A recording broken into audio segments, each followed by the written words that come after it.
Sa panibagong insidente ng pangaharas ng China, ilang ulit na binangga at binomba ng tubig ng China Coast Guard ang BRP Sanday ng Bureau of Fisheries and Aquatic Resources. Sa isang punto, ang mga barko ng China sinubukan pang sirain ang navigational equipment ng barko ng BFAR. Mula sa West Philippine Sea, nakatutok live si Ian Cruz. Ian, kumusta kayo dyan?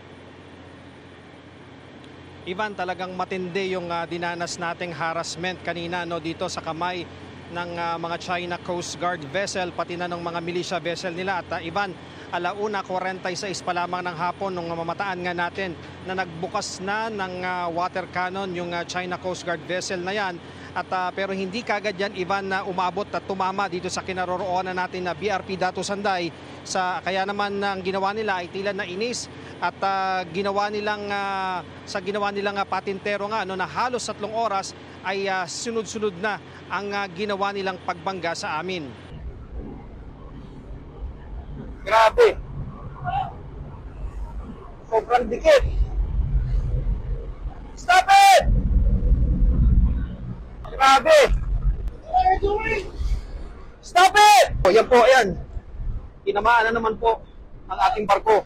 Hinarang, pinalibutan, saka ilang ulit na binangga ng China Coast Guard vessels 21555 at 21551 ang sinasakyan naming BRP Datu Sanday ng Bureau of Fisheries and Aquatic Resources. Matatanaw rin ang Chinese militia vessels sa paligid. Hanggang sa 103 po mga kapuso. Pasok muna po tayo saglit.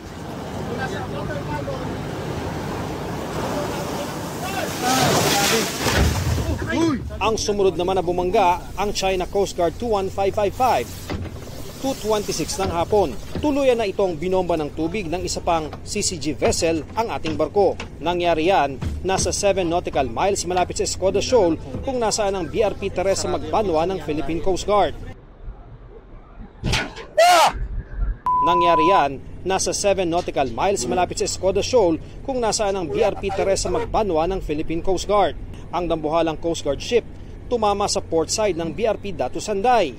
Pansamantalang umatras ang BRP Datu Sanday para sa kaligtasan ng mga sakay nito, pero ilang saglit lang.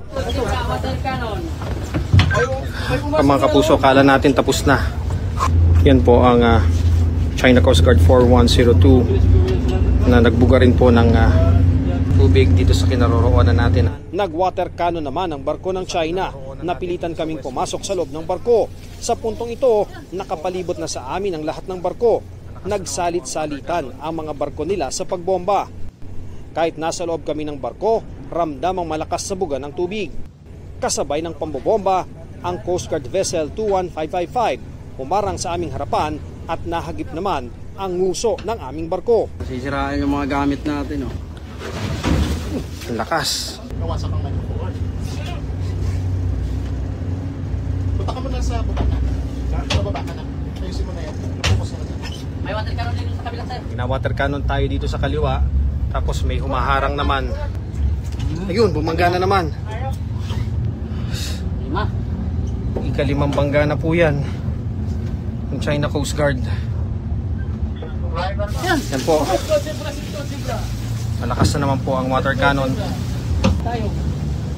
Babanggain talaga. Sa isang punto, ang China Coast Guard pinupuntirya ang aming navigation equipment sa itaas.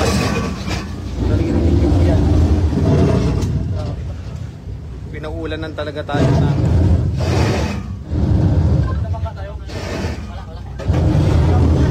malakas. Sa bubong na tayo tinitira. Binangga ba tayo? Sinisira yung ano sir? Sinisira nila Mga equipment. yung navigational equipment natin yan, mga kapuso. Hindi po natin alam kung hanggang anong oras po tayo makaka-live. Kung mawalan po kami ng navigational equipment. Lahat ng CCG naka-water cannon na. Halos lahat po ng CCG or yung China Coast Guard vessel ay naka-water cannon na po. Baka mabasag. Mga kapuso, narito tayo dun sa pinakaloob ng bridge.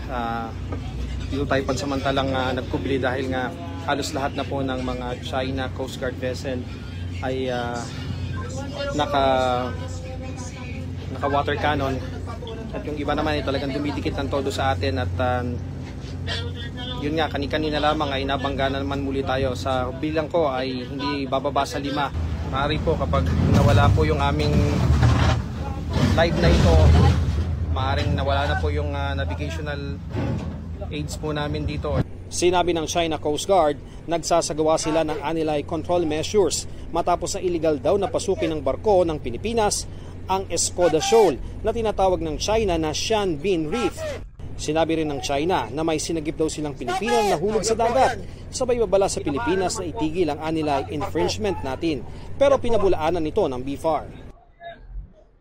Inisa-isa natin lahat ng mga kasama natin, kumpleto kaming lahat dito, gayon din yung mga embedded na media.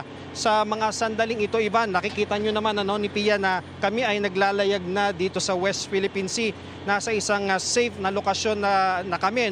Pero kanina lamang ay nakikita pa natin dito ang China Coast Guard vessel sa paligid natin. Pero kung maipapakita ni IJ, ando doon pa rin ang Chinese Navy sa bandang yon.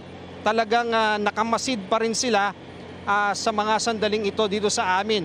At Ivan, ang maganda lang na maibabalita ko sa mga sandaling ito para doon sa mga nag-aalalang sakay ng BRP Datu Sanday na mga miyembro ng BFAR, wala pong nasaktan sa amin dito sa barkong ito matapos nga yung ilang beses na pagbangga ng China Coast Guard at halos 30 minutong matinding pambobomba sa amin. Wala pong nasaktan sa aming lahat. Ang nasira lamang po ay yung mga navigation equipment nitong barko. May mga personal ding mga gamit na mga nasira at nabasa dito sa ating mga kasamahan. Dito naman sa mga barko may mga railings, iba na doon sa banda doon sa baba, magkabila ay nakita natin na may mga kupi yan. At yung ibang area naman nakita natin dahil nga naibaba kasi iba yung mga fender dito, yung fender yung nagsisilbing mga parang pang-block nila doon sa mga dumidikit dito, kaya hindi gaanong naapektuhan itong barkong ito. So yan muna, Ivan, ang latest habang kami naglalayag dito sa West Philippine Sea para sa GMA Integrated News. Ian Cruz, nakatutok, 24 oras. Salamat, Ian, sa iyong ulat at naway makarating kayo ng ligtas sa inyong patutunguhan. Ang sinabi ng National Task Force for the West Philippine Sea na 8 barko ng China ang nangharas nga sa barko ng BFAR na BRP Datu Sanday. Ayon sa NTF-WPS, hinarang ng China ang mga barko ng BFAR na magsasagawa ng humanitarian mission. At dahil sa mga delikadong kilos ng China na pagpalibot, pagbangga at pagbomba ng tubig sa BFAR vessel, nagka-engine failure ang barko ng Pilipinas at itinigil ang humanitarian operation. Dahil sa mga unprofessional at agresibo aksyon ng China, nalagay sa alanganin ng Filipino crew at mga mangingisda. Sa kabila po ng nangyari, nananatiling mataas ang moral at ligtas ang mga tripulante ng BFAR. Hindi rin daw totoo ang ulat ng China Coast Guard na may isang crew silang nahulog at iniligtas na mga tauhan ng CCG. Ang anilay fake news na ito ay isang malinaw na pagpapakita raw ng China na dinistort ang katotohanan. Panawagan ng Pilipinas sa China, tigilan na ang mapang-udyok na mga hakbang na gumugulo sa kapayapaan at seguridad. Nananatili raw ang Pilipinas sa pagtindig sa ating karapatan sa ilalim ng United Nations Convention on the Law of the Sea o UNCLOS at 2016 Arbitral Award. Nakuhanan ng isang dumaraan sa Mandaue-Mactan Bridge sa Lapu-Lapu City, Cebu ang tila pamumuo ng ipo-ipo o waterspout sa ibabaw ng Mactan Channel. Nangyari ito bandang tanghali noong Biyernes. Ayon sa kumuha ng video, ilang motorista rin ang huminto sa tulay para makita ang kakaibang pamumuo ng ipo-ipo na naglaho makalipas ang ilang minuto. Sa pareham ng GMA Regional TV, sinabi ng Pag-asa Visayas na posible isa itong namumuong waterspout na resulta ng thunderstorm sa Metro Cebu noong araw na iyon. Sa kabila po ng panibagong panggigipit ng China sa ating mga barko, gaya po na nangyari kanina malapit sa Escoda Shoal, tiniyak ng Armed Forces of the Philippines na tuloy ang mga misyon sa mga lugar na sakop ng ating exclusive economic zone. Nakatutok si Darlene Kai.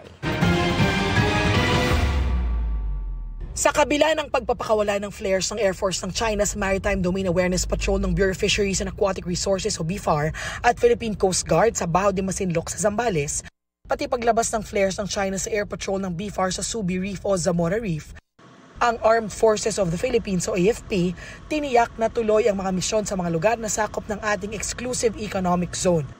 We continue to deploy our forces, yung ating mga Navy, yung mga ating Air Force in that area to show that we really own that area. So kahit ano man nangyayari doon na incidents, we continue to do our missions there. That's why we're asking the Filipino people to support us. Ayon sa isang security analyst, malinaw na sa dagat man o himpapawid, walang patid ang pangaharas ng China sa West Philippine Sea. Kanina, ang BRP Datu Sanday ng BFAR ilang beses ulit binangga at na-water cannon ng mga barko ng China Coast Guard at ginipit ng Chinese Maritime Militia vessels malapit sa Escoda o Sabina Shoal na tinatawag ng China na Xianbin Reef. Pag na-control ho nila yan, talagang maka-cut off na ho nila yung ating mga land features na ino-occupy natin. Mahalaga raw na palakasin ang ating mga puwersa at paigtingin pa ang mga estratehiya ng pamahalaan sa pagbabantay sa West Philippine Sea, lalo't posibleng lumala ang mga ginagawa ng China. Hindi na lang flare ang kanilang pakakawalan. Posible kaya mangyari yon, Doc? Gigil na po sa atin eh. Sa tingin ho nila, napakalakas nila, napakamapangyari nila, pumapalag ho tayo. Kailangan natin hong bumili, pero at the same time, bibili tayo, pero kailangan i-develop ho natin ang industry natin. Ang ating mga kaalyado tulad ng Amerika at Japan muling nagpahayag ng suporta sa Pilipinas kasunod ng mga panibagong aksyon ng China. Para sa GMA Integrated News, Darlene Kay, nakatutok 24 oras. Bago sumabak sa The Voice Kids Philippines, abala ang host na si Dingdong Dante sa kanyang personal advocacy. Habang si Coach Tel of SB19 kasama sa isang school concert tour. Narito ang aking chika. Mas masaya ang kulitan at mas komportable na raw ngayon sa isa't isa. Sina The Voice Kids Philippines coaches Tel ng SB19, Billy Crawford at Julian San Jose. At syempre, dagdag sa kanilang fun ang newest coach, si SB19 member Pablo. Pero ngayon parang mas tumindil lang po siguro yung kulit. Dahil kay Pablo? Dahil kay Pablo. Parang dumagdag po yung mga asar sa akin eh. Parang hindi po ako nakahanap ng kakampi. Nakahanap po ako ng bagong mga away sa akin. Parang ganun. 3 na po silang magkakakampi ngayon. Habang hindi pa nagsisimula ang The Voice Kids Philippines, busy sa kanilang commitments ang coaches. Si Stel, kasama ngayon sa concert series na We Play Here School Tour, kung saan mainit ang pagtanggap sa kanya ng fans, lalo na kapag pine-perform niya ang kanyang single na Di Ko Masabi, na kasama sa kanyang EP na Room. Special para kay Stel ang kanta na gawa mismo ni National Artist for Music Ryan Cayabyab.